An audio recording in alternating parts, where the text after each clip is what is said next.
오늘은 혁신 기업도시 시즌2를 설계한다라는 주제로 국회 혁신 기업도시 발전을 위한 의원 모임 4분을 모셨습니다.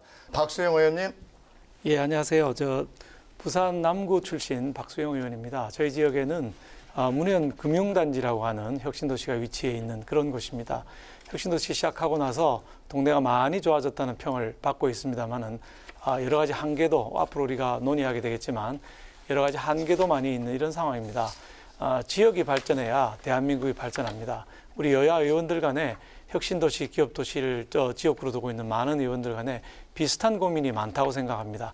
우리 함께 모여서 의논하고 있고 이런 의논들이 결실을 맺어서 시즌2에서는 정말 제대로 된 지역 발전이 이루어지고 그게 대한민국 발전으로 이어지기를 소망합니다. 함께 논의하고 좋은 결과 만들어내도록 하겠습니다. 감사합니다. 네. 지금 박수영 의원은 초선이세요. 네. 초선이다 보니까 국회에서 여러 가지 모임에 참여를 하고 이랬으면 좋겠다 싶으셨을 텐데 네. 이 모임을 선택한 이유가 있습니까?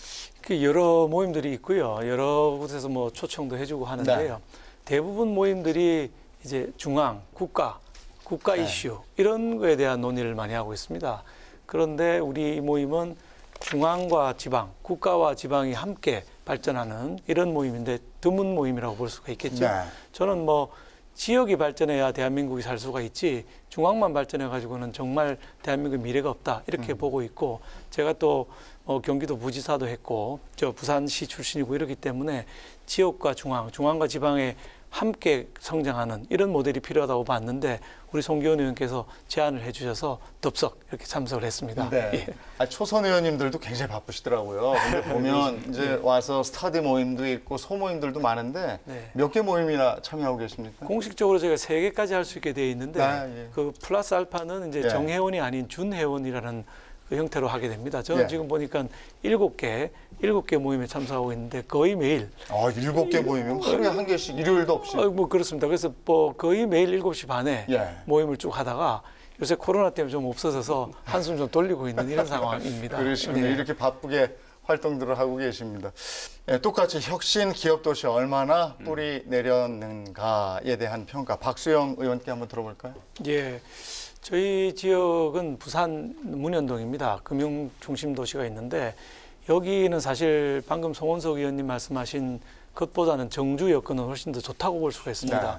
부산이 이제 제2의 도시다 보니까 지하철도 들어가고 여건은 상당히 좋은 편입니다. 그럼에도 불구하고 인구가 별로 늘어나질 않아요.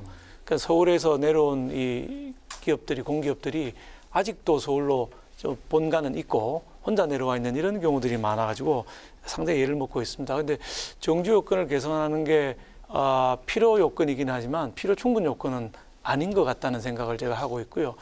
이 내려온 기업들이 제대로 정착을 하려면은 가장 중요한 게 저는 지역의 내재적인 특성과 연결이 돼야 된다. 즉 지역의 특성하고 내려오는 기업들하고 매치가 잘 돼야 완전히 이주를 하고 정착을 할 텐데 이게 매치가 안 되면 따로 놀게 되는 이런 문제가 있는 것 같습니다. 그래서 저희 문현금융단지 같은 경우는 금융은 서울도 있고 여러 곳에 다 있지 않습니까? 있는데 특별히 문현동을 이제 금융 중심지로 혁신도시로 지정을 하게 된 것은 바다라고 하는 부산의 특성이 있지 않습니까?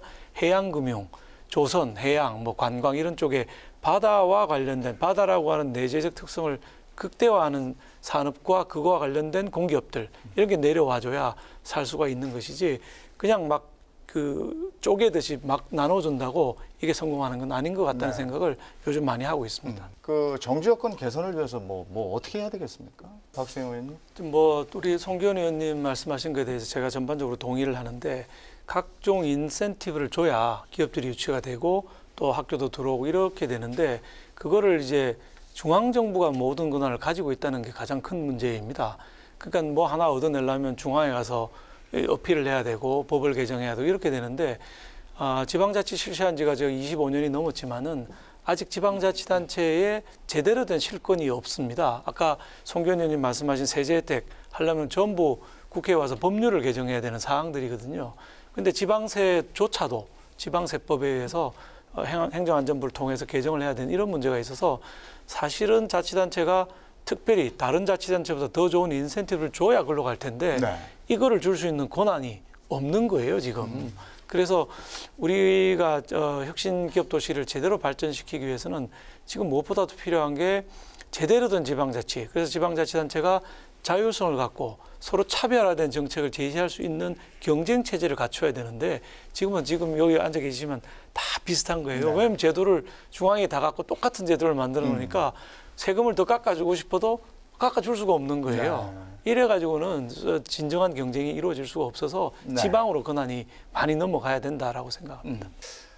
정부는 포스트 코로나를 대비해서 한국판 뉴딜을 발표했습니다. 한국판 뉴딜의 주체는 지역 이렇게 얘기를 했는데 그것을 제대로 운영하기 위해서는 역시 사람이잖아요. 네. 그 인력을 어떻게 그 지역에 머무르게 하고 그 지역에서 발전할 수 있게 할 것인가 이 부분인데 어떤 방안이 있겠습니까, 박수영 의원님? 예, 제가 이제 인사혁신처에 근무를 하고 청와대 수석실에 또 근무를 해서 아마 저한테 물어보시는 것 같은데요. 그 인재 이야기하기 전에 우선 한국판 뉴딜부터 좀 해야 되는 게 이게 제가 이렇게 보니까 2030년까지 엄청난 돈을 부어서 한국 경제를 일으키겠다. 이게 이제 한국판 뉴딜인데요. 그 정책들이 또 이제 중앙 중심으로 중앙에서 결정을 하고 여러 가지 계획들이 각 부처별로 제출을 하다 보니까 지역의 실정들이 제대로 반영이 안 되는 문제가 있는 거예요. 그래서 저는 이렇게 하는 것보다는 이제 국무회의를 하면 장관들이 모여서 회의를 하지 않습니까? 전부 중앙의 시각이거든요. 네. 대통령께서 제2국무회의, 제가 제2국무회의라고 얘기하는데 지방자치단체 장들하고 시도지사들이죠. 17개 시도지사들하고 만나서 지방의 얘기를 직접 들어보는 이런 국무회의를 만들어서 한국판 뉴딜의 계획 수립할 때도 뭐 17개 부처가 아니라 17개 지방자치단체로부터의 의견도 바로 반영이 돼서 집행될 수 있도록 이렇게 틀을 만들어야 되는데 지금 제가 쭉 뉴딜을 플랜들을 보고 있는데 너무 중앙 중심의 플랜들입니다. 그 현실에 맞지 않는 계획도 너무 많고요. 허수가 많아서 자칫하면 돈은 많이 넣고 지역 발전에는 기여를 못할 우려가 있다. 지금 이런 걱정을 하고 있습니다. 또 질의하셨던 지역 인재 부분, 인재는 우선 교육 여건이 되어서 좋은 사람이 나와야 되는데 이 나온 사람들이 취업을 하는데 공공부문 취업, 정부만 가지고는 안 되거든요.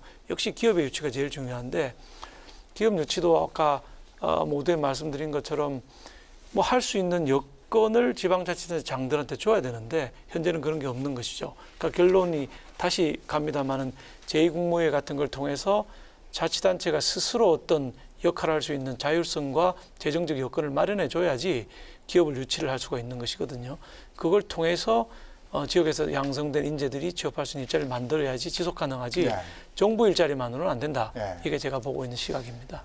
그렇다면 국회를 한번 들여다볼까요? 국회 의원님들도 수도권 의원님들이 많잖아요, 그죠? 네, 그렇습니다. 네, 이 분포가 그렇습니다.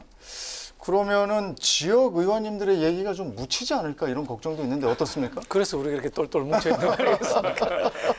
저는 뭐 절박함의 강도가 다르다고 생각합니다. 수도권은 이미 잘 살고 있는 곳이기 때문에 우리처럼 이렇게 똘똘 뭉치는 절박함이 강도가 약하지요. 그래서 저희가 똘똘 뭉치면 충분히 해낼 수 있다고 보는데 지금 더 문제는 큰 흐름이라고 봐요.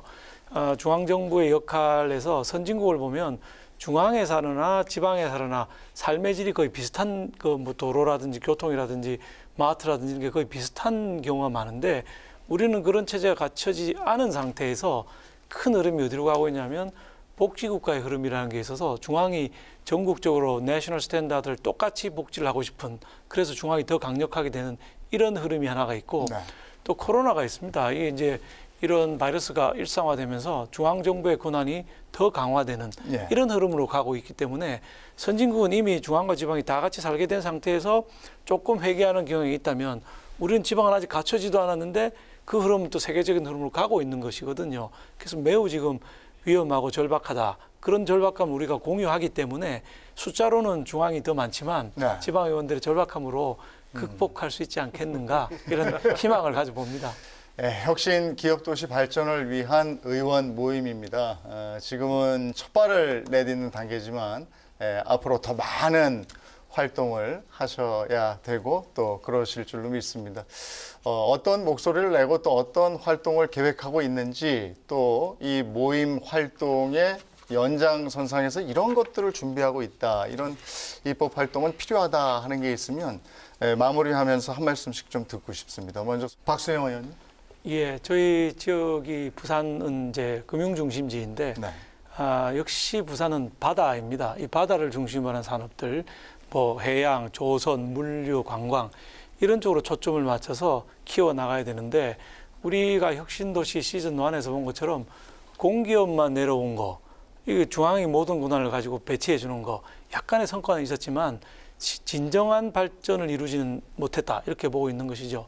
그래서 우리가 시즌 2로 들어가면서는 공기업을 넘어서 기업들이 들어와야 진정한 일자리, 지속 가능한 일자리가 나오는데 예. 이 기업을 유치하기 위해서는 지방자치단체의 자율성이 있어서 지방자치단체가 뭐 땅을 좀 더 싸게 준다든지 세금을 좀 더 깎아준다든지 LTV를 깎아준다든지 하는 역할을 할 수 있는 권한이 있어야 되는데 그게 없이는 시즌 2를 시즌 1처럼 중앙정부 중심으로 진행해봐야 다시 질적인 전환을 하기는 어렵다 이렇게 보고 있기 때문에 저희 중요한 목표 중에 하나가 지방자치단체의 자율성 이걸 제고하는데 이쪽으로 많은 노력을 우리 함께 경주해야 될 거라고 생각합니다. 네.